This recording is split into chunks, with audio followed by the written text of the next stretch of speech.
He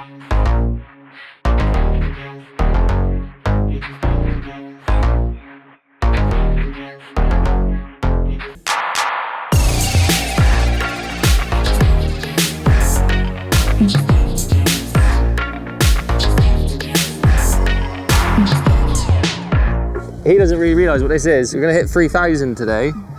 So, big thank you to Megs, who's helped me with every single video as my support. Yeah. And a big thank you to my dad, who's helped me buy every single ski. He's came along, he's helped influence. Barter down each of the skis. He's very good at it, may I ask. And in general, guys, I want to just say a big thank you to you. You've watched every single video. We've just hit 3,000 subscribers, which is amazing. Yay! People want to see more of Megan, so she's in her fitting retro gear today, and we're going to get her on the 95. And I'm going to stay on the 95, I'm not falling off. She's going to demonstrate how it should be rode. But honestly, guys, whether you're into the old stuff or the new stuff, we really are going to try and make as many videos as we can. And in general, the ethos of this channel is... keep the classics alive. Keep the classics alive. Honestly, guys, thank you for watching. Keep watching, keep subscribing this, keep smashing it. And hopefully we get to, what, 100k or something? Might be a little while yet, but... let's aim for 10k first. Let's get in the water. Here he is. Socks on. I am so excited for today. This is probably the sunniest day we've had so far. Get Megan on the... Did you guess? XP? I've just got your bum in shot. The viewers are very lucky then. Oh, the beauty that lives 30 years later. Put your seat down carefully, guys. That's what always gives me the ick. People throwing seats down. So you guys ask me all the time, what do I do on a typical day before I go riding? Well, the first thing is doing your pre-ride checks, as boring as that sounds. And in general, your key points to check is going to be your battery.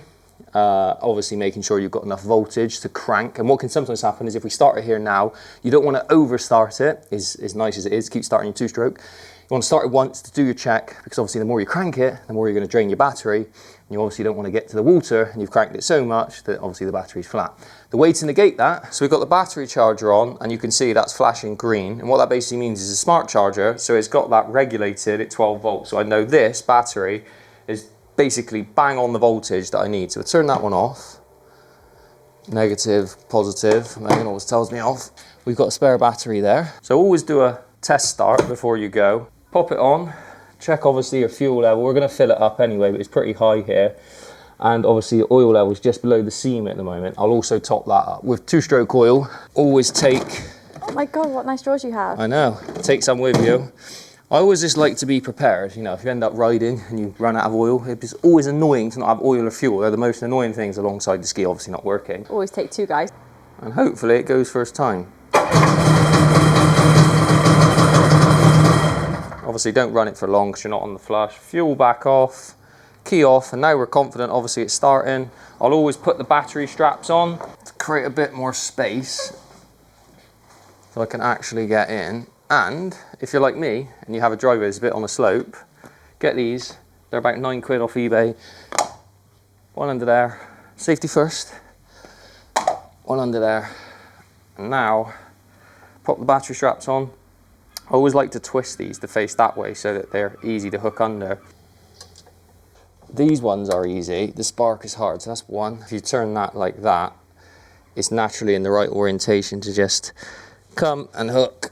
I always hold the battery, pull some slack on it, pull it down over, and you're in. Battery's in. Bit of two-stroke oil. What I like about these ones is obviously they're like manageable. Sometimes you always get a cloth, because what's going to happen is if you get a drip, then you're going to be panicking, you're going to be like, ah! Always over tightened, obviously. Drip, drip, drip, drip, drip, drip. So you can see full is there. And we're about there. So realistically, you want to be at least full. With two strokes, obviously oil that are on the pump is vitally important. Pop that, nice virgin seal there. You don't really get much change from a bottle of two-stroke oil. People always say to me, how do you not get two-stroke oil everywhere? Pretty obvious really. You can use a funnel or a jug. The reason I like this is you're basically not going to spill any. Obviously, with a jug as well, the great thing about it is you can basically turn it upside down and all of the residue will eventually run to the end and you can obviously use it. With oil, you always want to try and maximize your yield. Put your little cloth underneath. Look at that for control. So with all of this sort of stuff, guys, it's just about slowing down and actually taking time and thinking about it instead of rushing, Harry Basham in it, and then you're like, oh, I've got oil everywhere, or you've dripped oil down in the engine bay. I mean, obviously this is an engine, it's a two-stroke engine, so it's designed to take a bit of abuse, and back in the day, people would have been really, really aggressive with them. So I basically try to go just to the seam line, and that generally correlates with the full mark on the actual dial, the needle, sorry. And can I state as well, viewers, that that isn't a kitchen jug, that is a garage jug. So what I was saying there basically is oil, the great thing about it is if you now put that at an angle, all of that oil will eventually from the sides of the jug fall to the bottom, and then you can obviously use the last little bit. Whereas when you use funnels, it ends up drying on it and you can't really clean it out. So I always like to use a jug, give that one more wipe off, pop it back in, make sure it's nice and tight. So I always normally take what was left in that one, because there has been days where I've been riding for like the solid ride window, and there's been times where I don't have oil and I'm really frustrated. So having enough oil is just the name of the game for me. So that's the oil done, battery straps done.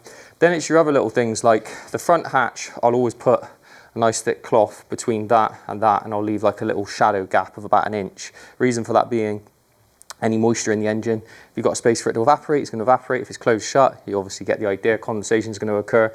Not that there's any water in there, because I'm always air compressing it and drying it off, but you know the idea. So with the front bin, some people don't actually always religiously put their front bins in. You do get them mixed up, specifically with the GSX and the 95. These are nearly identical, and there's only a tiny little tolerance difference between the two.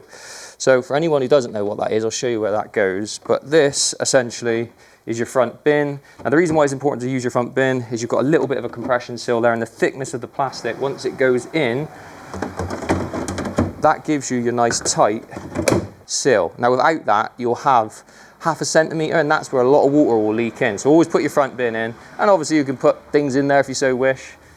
So, believe it or not, this seat, if you look closely, without dropping it, it's got channels that run through there, all the way through to here. Now that sits flush with the plastic piece, and that is what essentially ensures that water is kind of guided down to the section where it's going to cool. So that basically goes in there, clips underneath, locates the 2 little lugs. Some people don't actually put those in, and I would highly recommend you do. GT85 or XPS spray, whatever you pick your poison. Old branding right there. I will literally spray a light mist over everything as almost like a barrier protectant, so that if any salt water, which it will, get in there. People will say to me, oh, why do you ride salt? Because it's fun and I like jumping waves. But salt gets in there, and salt will cause corrosion, things like this. Keep like a little bit of a film on there. It's only going to stay there until you wash the engine down later, and it just helps stop that salt bind in place.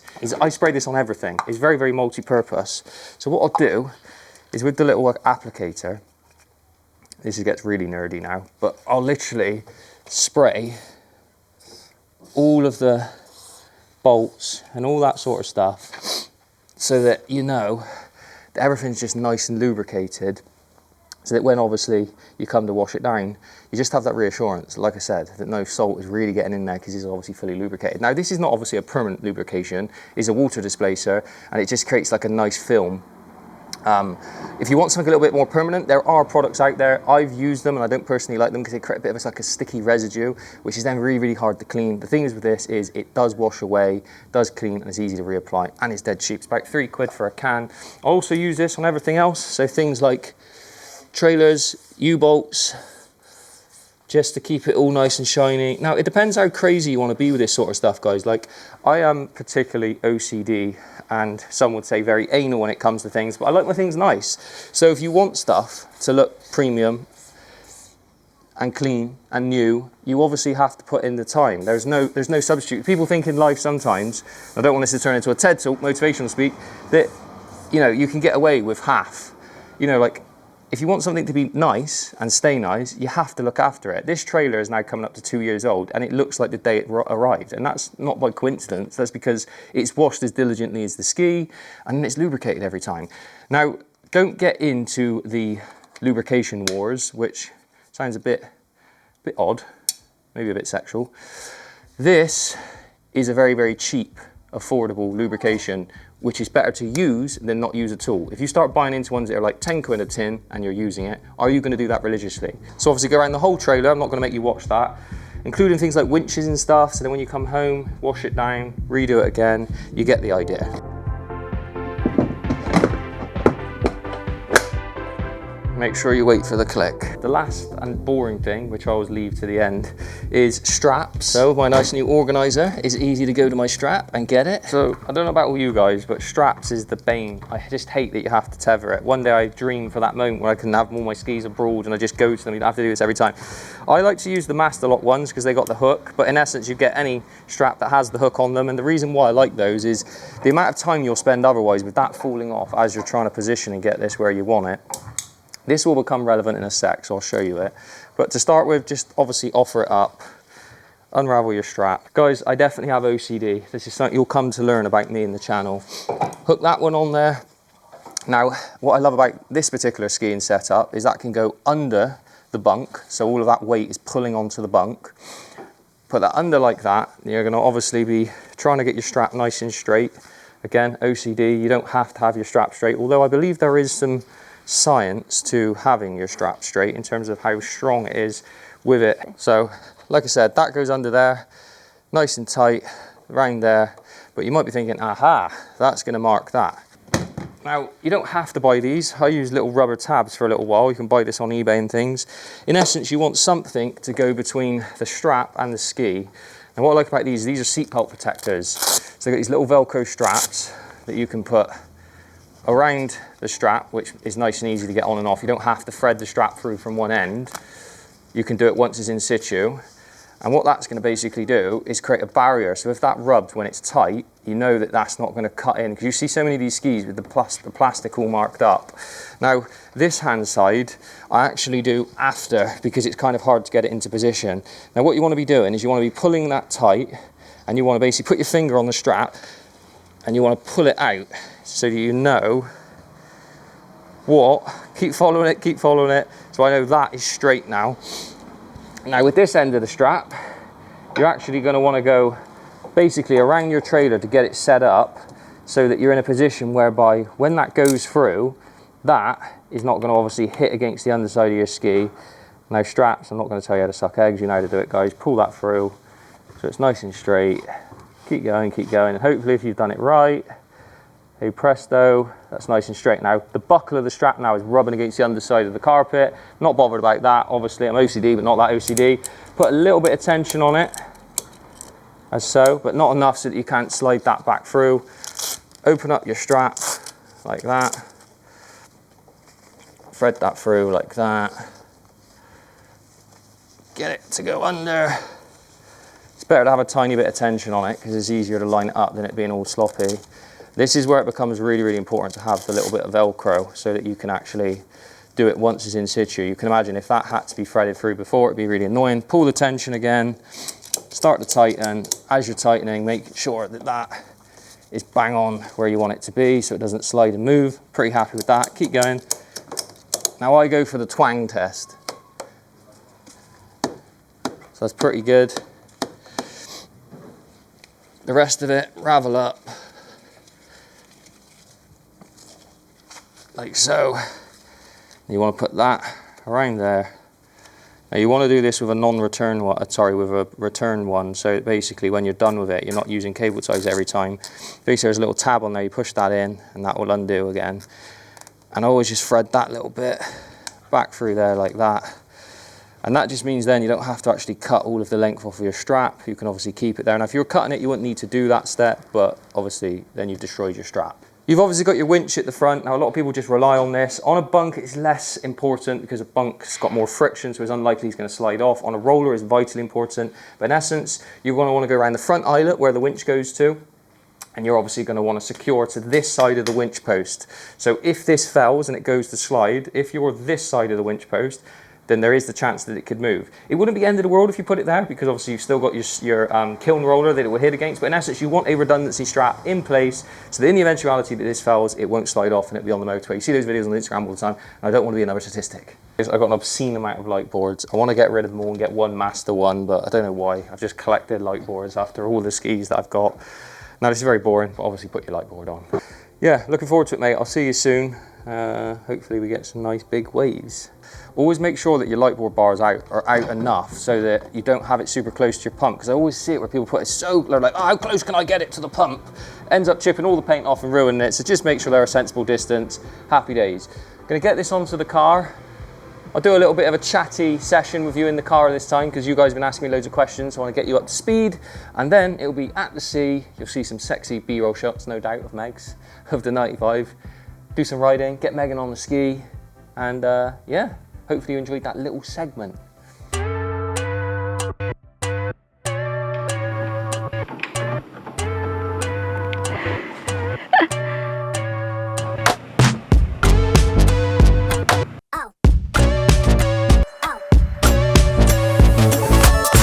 So guys, I wanted to do a quick little talking piece. I promise it won't be too long. I know I can ramble.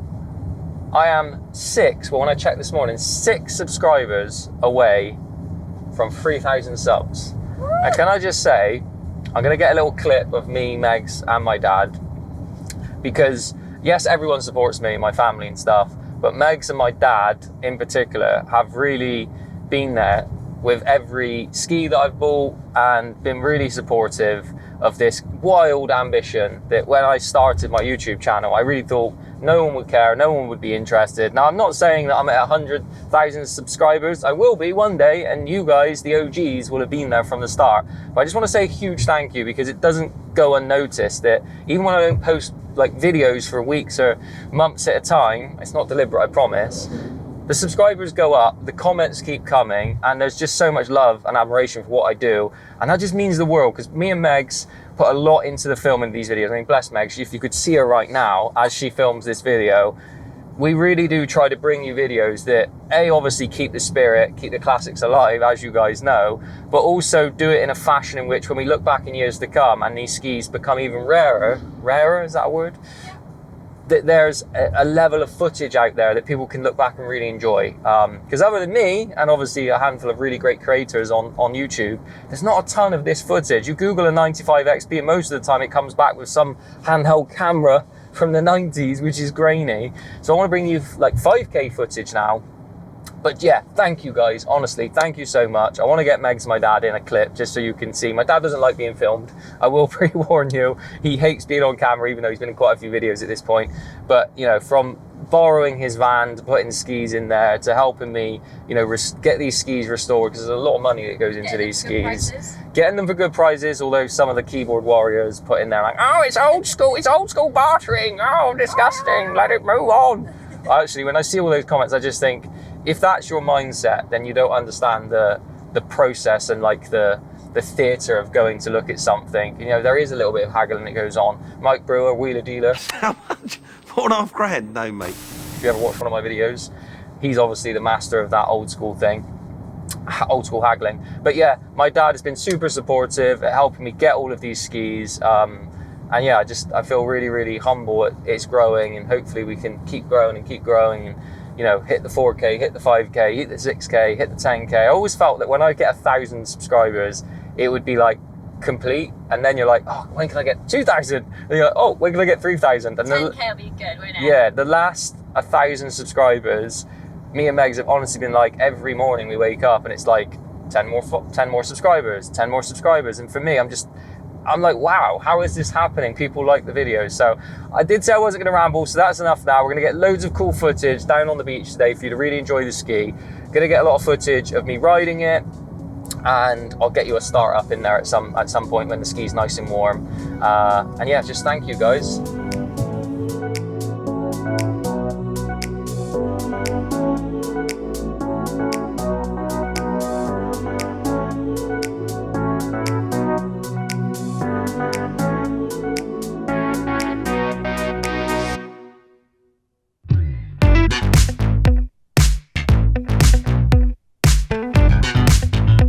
So it's very sunny, but it is a bit windy, hence for the jumper. Megan's wearing a coat.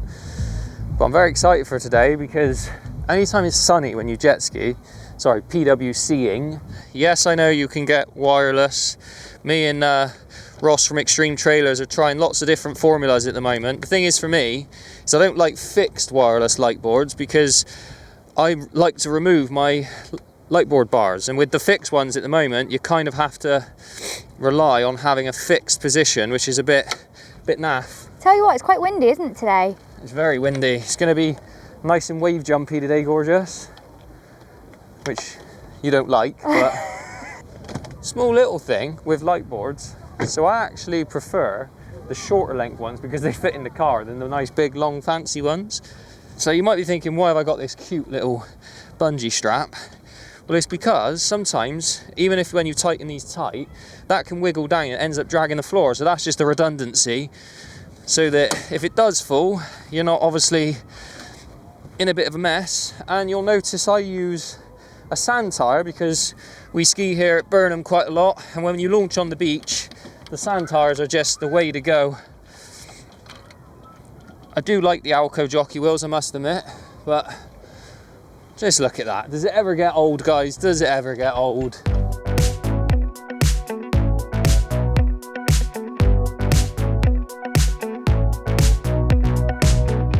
So now you just have to do everything in reverse, including removing straps.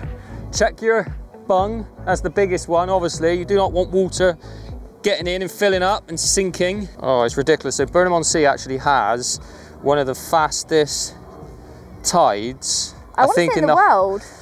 The world might be ambitious, but definitely.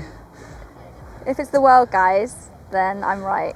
The other great thing about Burnham, which I love, is because you can come straight down onto the beach, you can get all of your stuff out for your loved ones. In this case, Megan, our double chair. We've had this double chair, believe it or not, right? It's a bit of a legendary chair.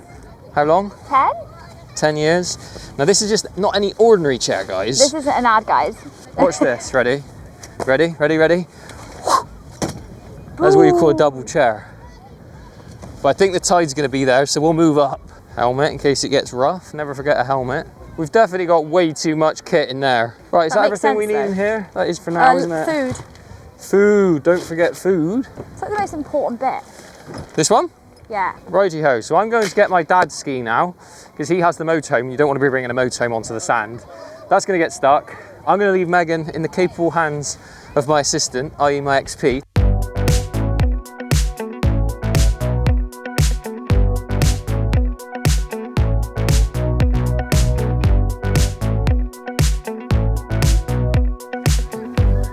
So we have a new addition. This is 4-stroke. Dad, obviously, as always, wingmanning. And he has rode all the 2-strokes, so it's only fair and fitting that he's now obviously progressed and worked his way up to... It is a beast, I must admit. So give him a wave, come on. It's a big day today. We want to hug on camera only because he doesn't really realise what this is. We're going to hit 3,000 today. Should be young, me old. Well, you've aged as well as that, so don't worry. So we've got both skis on display for you today, right? So if you are seriously in between old and new, this is going to demonstrate best in class 2024. You know, this will cut through anything, it will do anything. It's obviously a 1630, 70 miles an hour. What's it like to ride, Dad? Let's put the mic on you so we can hear you. It's a lot easier to ride than the 95, so I feel more comfortable, but it's terrifying for an old man to ride that to its max. Is terrifying. So we leave it to these young ones. We're going to show you what 2-stroke can do, and then we'll show you what 4-stroke can do. And who is it we've got here? Come on, Alf. Don't be shy. Come here. Say hello. Hello. Are you going to ride the jet ski today? Yeah. Yeah? He's shy. He's gone shy. So we'll get suited and booted, and let's get riding. So he's impatient, guys. So this one is noticeably heavier than the XP. I've got a couple of other skiers today. Unfortunately, I always feel semi-lonely when you're talking 2-stroke. Don't really ever see any 2-strokes, it's always 4-stroke. So I'm like, literally keeping the classics alive. So launching a bigger ski like this is a little bit more tricky than an old two-stroke, but the principle's the same. If you're using roller, you're gonna have less friction. If you're using bunk, you're obviously gonna have to tilt the angle a little bit more.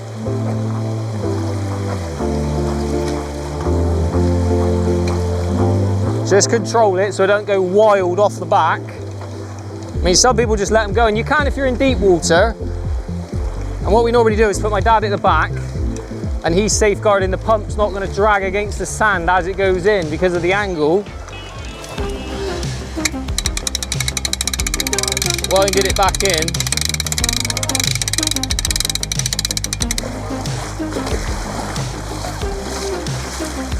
And that's that.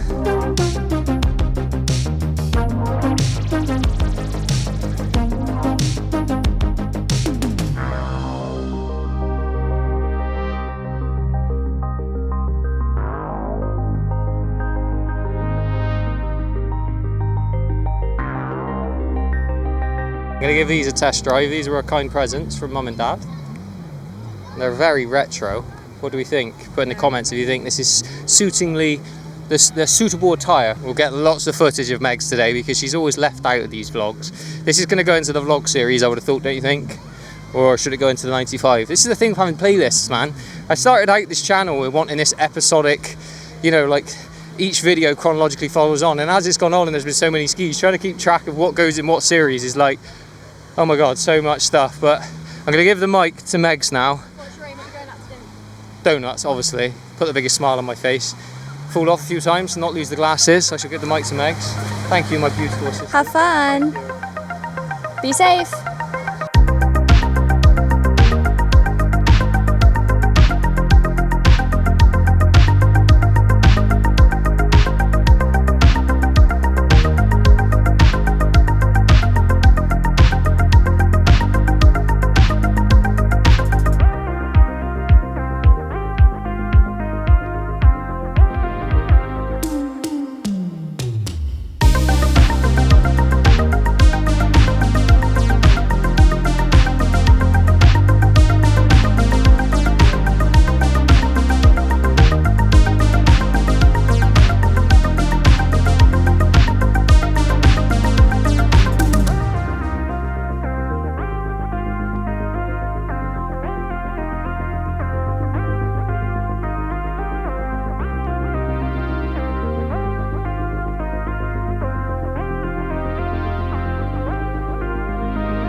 get back. Just Joe's telling me that the quality's gone down. This is an iPhone 15, so tell me how good this is in comparison. I mean, it looks quite good from here.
Tell me. I actually liked it more than I thought. I think I'd like to try it more when it's not as choppy because and also any goggles. But I like the lightweight nature of it. I like it underneath me. I felt like I wanted to stand up.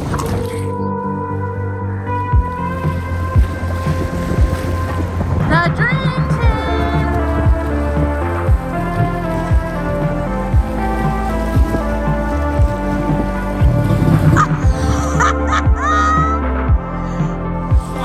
I said what I'm thinking.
It's that two strokes. We've got a power of water generator to give us the pressure, nice long hose.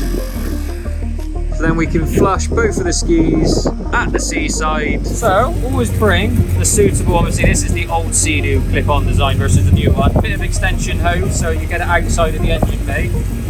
And then one of these that goes on there, and what you do is you put your blue through in there, which is a little tablet, and that breaks down the salt. And obviously that then just flips straight onto the hose. So you've got on, soak and rinse. So you'll leave it on soak to obviously help break down all the salt deposits.